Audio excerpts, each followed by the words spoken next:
Pourquoi pourquoi ne réponds-tu pas aux messages privés? Salut, c'est Ben, j'espère que vous allez bien. Ma chaîne va prochainement changer. Vous allez voir que je vais ramener de nouveaux concepts et je voulais faire un point avec vous pour vous expliquer un peu tout ce qui va changer. Et je pense que c'était du coup une bonne idée ici de faire une FAQ. Alors, la première question, c'est comment t'es venue l'idée de devenir développeur et vers quel âge? Alors, j'ai eu l'idée de devenir développeur, enfin j'ai commencé à faire de la programmation à 15 ans. À ce moment-là, j'ai commencé le HTML et le CSS. Or, je m'en rappelle, c'était le HTML4, les tableaux, c'était la base des designs. Donc, tous les designs se faisaient en tableau, donc table, TR, TD, etc. Je me souviens très bien que d'ailleurs, quand CSS Zen Garden est sorti, c'était une réelle révolution et c'était, je crois, le CSS2 à l'époque. Donc, à ce moment-là, moi, ça me plaisait bien et je me suis dit, oh, je vais peut-être faire ça de ma vie, finalement. Je savais pas trop quoi faire et en fait c'est devenu une passion assez rapidement avec le temps. Quel langage informatique préfères-tu? Je dirais le JavaScript. Alors je sais que c'est pas la question, mais certaines personnes se posent aussi la question, quel est finalement le meilleur langage? Alors il n'y a pas de meilleur langage. Un langage correspond à un besoin. Certains langages iront très bien pour certains besoins et d'autres pas du tout. Voilà, donc il n'y a pas vraiment de meilleur langage. Or, je sais très bien, hein, effectivement, que c'était pas la question. Mais au niveau de mon langage préféré, je dirais JavaScript et peut-être Solidity aussi, même si effectivement le langage doit encore pas mal progresser pour moi. Alors, tu bosses de manière pro et tu fais des vidéos à côté ou alors tu le fais juste en loisir? Non, je bosse effectivement de manière pro. Je suis développeur blockchain et je suis surtout, avant tout, formateur. Formateur dans le développement web front-end et back-end. Et du coup, effectivement, je me suis dit pourquoi pas faire aussi des vidéos sur YouTube pour enseigner à encore plus de gens. Ce qui est bien avec YouTube, c'est que vous avez une audience potentielle beaucoup plus forte qu'une salle de classe. Donc c'est vrai que je suis formateur dans des écoles privées d'informatique, mais j'ai aussi envie d'avoir finalement une petite audience à côté parce que effectivement on peut toucher beaucoup plus de gens. Et finalement c'est aussi un loisir parce que pour moi c'est une passion, donc c'est à la fois un travail et un loisir en fait. Alors vers quel thème veux-tu orienter ta chaîne? Très bonne question. DeFi, NFT, sécurité, Play to Earn. Alors, je suis pas fan du DeFi, donc c'est ce qui est dans le secteur un peu bancaire. C'est pas trop mon truc. Je pense que je vais orienter la chaîne prochainement. D'abord vers les NFT, les collections de NFT. On va aller très très loin, vous allez voir, jusqu'à fin janvier. On va faire tout plein de systèmes différents, des systèmes de whitelist. Je vais remettre à jour toutes mes vidéos. J'ai commencé avec les 2 dernières vidéos sur les NFT qui sont sorties. Et puis je vais encore continuer ça. Au niveau du Play to Earn, c'est quelque chose que je vais développer par contre à partir de, je pense, début février. Donc là, je vais d'abord finir tout ce qui est collection de NFT pour aller le plus loin possible. Ça sera difficile, je vous préviens, voilà. Et après, ce que je vais faire, c'est que je vais vraiment développer tout l'aspect Play to Earn. Bien sûr, la sécurité sera toujours intégrée à ces formations. Ça, c'est la base de la base. Mais c'est vrai que quand on devient développeur blockchain, je pense qu'il faut d'abord apprendre HTML, CSS, JavaScript ou Python, et ensuite aller vers des langages comme Solidity ou Rust. Et après, je pense qu'il faut se spécialiser, soit aller dans les NFT, et aussi par extension les Play to Earn, soit aller dans le DeFi. Et je pense que je vais choisir les NFT personnellement. Voilà. Quel public ciblé, débutant, intermédiaire ou professionnel? Bah, effectivement, pour le moment, c'était débutant intermédiaire, c'était un petit mélange des deux. Et vous allez voir à l'avenir que ça va aller vers intermédiaire professionnel. Donc les prochaines vidéos, je tiens à vous prévenir, il faudra avoir des compétences en dev. C'est un choix que je fais et que j'assume. De toute façon, je vous avoue qu'au niveau débutant, je suis un peu à court d'idées pour les vidéos. À un moment, il faut s'y progresser. Alors bien sûr, hein, vous ne serez pas largué parce que si vous avez des bases en HTML, CSS, JavaScript, vous pourrez tout à fait suivre mon cours Solidity et ensuite, bah, vous pourrez tout à fait comprendre les prochaines vidéos que je vais faire. Donc au niveau des prochaines vidéos, vous allez voir, ça va être sur des systèmes de whitelist, mais pas des whitelists, donc des personnes autorisées à minter des NFT. Ces données, pour savoir quelle personne pourra minter les NFT, ne seront pas stockées sur la blockchain. Tout simplement parce que ça coûte beaucoup trop cher en gaz. Alors c'est vrai que certaines personnes passent par un mapping, genre une adresse, est-elle autorisée ou pas à minter? Mais le fait de stocker ces données dans la blockchain, ça coûte une fortune en gaz et ça coûte trop cher à un projet. Donc le mieux, je pense, actuellement, c'est de passer par des systèmes comme ECDSA ou encore les Merkle Trees, donc les arbres de Merkle, qui permettent du coup de stocker les adresses autorisées à minter off-chain, du coup en dehors de la blockchain, et ensuite on validera effectivement en Solidity si cette adresse est autorisée à minter ou pas, en gros si cette adresse est dans la whitelist ou pas. Alors c'est vraiment quelque chose de... c'est assez compliqué, hein, c'est de la cryptographie, c'est quelque chose que je vais développer dans les prochaines vidéos.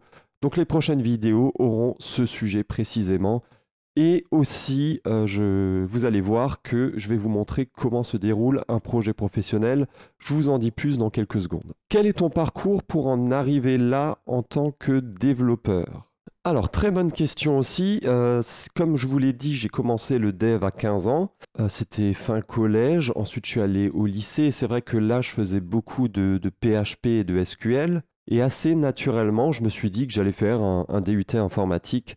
Je voulais pas trop faire d'école d'ingénieur et de classe préparatoire. Je vous avoue que je voulais un peu profiter quand même de ma jeunesse. Et du coup, j'ai fait un DUT informatique. Ensuite, j'ai fait une licence pro concepteur-développeur en environnement distribué. Donc là, c'était énormément de Java. Attention à ne pas confondre avec le JavaScript, c'est encore autre chose. Et puis, je me suis dit que j'allais faire 1 an en école de graphisme. Et finalement, j'ai quitté un peu l'école de graphisme plus tôt parce que j'avais trouvé un CDI dans une start-up qui me plaisait bien. Ça, c'était en 2012. J'avais du coup quelque chose comme 22-23 ans. Et à ce moment-là, on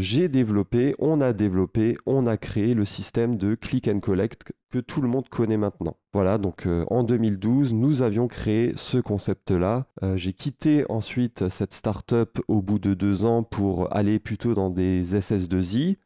Je vous avoue que les SS2I, c'est pas trop mon truc, c'est un peu des usines à programme informatique et c'est vrai que niveau management, il faut arriver à supporter.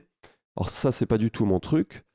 Et du coup, je me suis dit, j'ai déjà fait SS2I, j'ai déjà fait startup, je vais aller en agence de communication. Et puis, je suis allé dans plusieurs agences de communication à la fois en tant que salarié et à la fois en tant que freelance.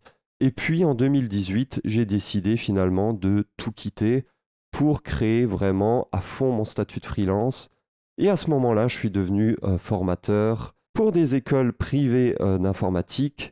Et puis là, dernièrement, le 14 juillet de cette année, j'ai créé ma chaîne YouTube. Voilà, donc là, j'en suis là. Et c'est vrai qu'au niveau de dev blockchain, j'en fais depuis 1 an maintenant aussi. Parce que j'ai aussi mis ça un peu à côté. Des fois, c'est vrai que la formation, vous avez des fois des jours de libre où vous n'avez pas forcément de cours. Et je me suis dit, il faut que j'apprenne autre chose. Et à ce moment-là, j'ai commencé la programmation blockchain. Donc, quel est mon vrai métier? Du coup, je suis formateur full stack, à la fois front, donc tout ce qui est HTML, CSS, JavaScript, et aussi back, donc tout ce qui est surtout PHP principalement. Je suis du coup formateur de tous ces langages dans des écoles privées. Et à côté, maintenant, effectivement, je commence à devenir développeur blockchain aussi. Est-ce que tu donnes des cours particuliers? As-tu prévu des formations? Alors oui, effectivement, je peux donner des cours particuliers. C'est quelque chose qui peut se faire. Bien sûr, n'hésitez pas à prendre contact avec moi pour ça. Après, j'ai pas forcément le temps avant février-mars, mais je pense que par la suite, je vais mettre vraiment ça en place. As-tu prévu des formations? Oui, je pense que je vais créer des formations sur des plateformes. Alors, je pense pas Udemy. Je pense en fait créer ma propre plateforme de formation où je ferai effectivement des formations alors payantes. Alors avant tout, je veux bien préciser ici que mes formations de base, celles qui existent actuellement sur YouTube, resteront gratuites. Ça, c'est quelque chose, je mets un point d'honneur à ça. Mais effectivement, avec le temps, je pense que je vais faire quelques formations payantes sur des concepts avancés. Mon but, c'est effectivement d'essayer de vivre de ma chaîne. Ça serait vraiment pas mal. Quelle part de temps te prend le montage de tes vidéos dans ta semaine? Ça dépend du nombre de vidéos que je fais. Globalement, ça me prend 2 à 3 heures par vidéo. Alors que le montage est plutôt simple, c'est quelque chose qui me prend beaucoup de temps. Mais pour le moment, étant donné que j'arrive pas à vivre encore de cette activité où je fais des vidéos en ligne, Je préfère faire pour le moment le montage moi-même. Fais-tu tes vidéos tout seul? La réponse sera assez rapide, oui. Pensais-tu arriver à autant d'abonnés aussi rapidement? Non, j'avais prévu... donc j'ai sorti ma chaîne le 14 juillet 2021 et j'avais prévu d'arriver à 1000 abonnés, c'était mon objectif, 1000 abonnés le 14 juillet 2022. Donc c'est vrai que c'est un peu plus rapide que prévu et forcément je suis content. Donc on verra comment ça va se passer pour la suite. Après je vous avoue que je me prends pas trop la tête là-dessus. Et du coup on enchaîne sur la prochaine question. Quel est ton objectif dans le YouTube game? J'ai pas vraiment d'objectif, je verrai, en fait c'est une passion de faire des vidéos, ça me plaît beaucoup, d'enseigner, de vous filer des tips, d'aller dans des domaines en fait qui sont encore un peu inconnus, où il n'y a pas trop de tutos, donc en fait je vais continuer comme ça, et puis on verra où ça va me mener, voilà la vie, on sait jamais hein, où ça va me mener, on verra bien. Très bonne question, as-tu trouvé le gros projet dans lequel tu vas t'investir? Oui. En effet, le week-end dernier, j'étais en Suisse et j'ai rencontré l'équipe composée de 8 à 10 personnes qui fait partie du projet dans lequel je vais m'investir. C'est un projet NFT, je ne peux pas trop vous en parler pour le moment parce que j'ai signé un contrat de confidentialité, mais je vais rapidement vous en parler dès que je peux. En fait, vous allez en entendre parler de ce projet parce que c'est vraiment pas un petit projet. Je pense que ça va faire un énorme buzz. Du coup, ce qui est intéressant aussi, c'est que je vais faire des vidéos sur les coulisses de ce gros projet. Vous allez voir exactement comment un gros projet se passe, comment les marketeurs, comment les designers, comment le dev fonctionne, comment toute cette équipe communique entre elles, etc. pour former le gros projet. Et je vais vraiment vous expliquer comment tout ça se passe. Ça va être super intéressant et franchement, j'ai vraiment trop hâte, quoi. Pourquoi ne réponds-tu pas aux messages privés? Alors, effectivement, c'est une très bonne question. Alors, sachez que... Bon, c'est pas du tout pour prendre la grosse tête. Alors, pas du tout. C'est pas du tout mon caractère. Mais j'ai environ entre 30 et 70 messages privés par jour. Alors, j'y répondais vraiment au début. Et puis, en fait, ça prend trop de temps parce que je réponds aux messages privés de la personne, mais ensuite, on commence aussi à parler, on se pose des questions. Qu'est-ce que tu fais dans la vie? Et puis, moi, j'ai pas envie de répondre juste aux messages et d'être là, oui, non, point, ou c'est pas intéressant. Donc, j'avais vraiment plus le temps de répondre et j'ai vraiment plus le temps de répondre. Du coup, je n'ouvre même plus les messages privés, que ce soit sur Twitter, Discord ou encore sur Instagram. Je suis vraiment désolé pour ça, mais j'ai malheureusement pas le temps parce que si je réponds aux messages privés, j'ai pas le temps de faire mes cours et du coup, voilà, j'arrive pas à avoir de rémunération, hein, donc c'est vraiment très problématique. Du coup, je préfère pour le moment ne plus y répondre, tout simplement.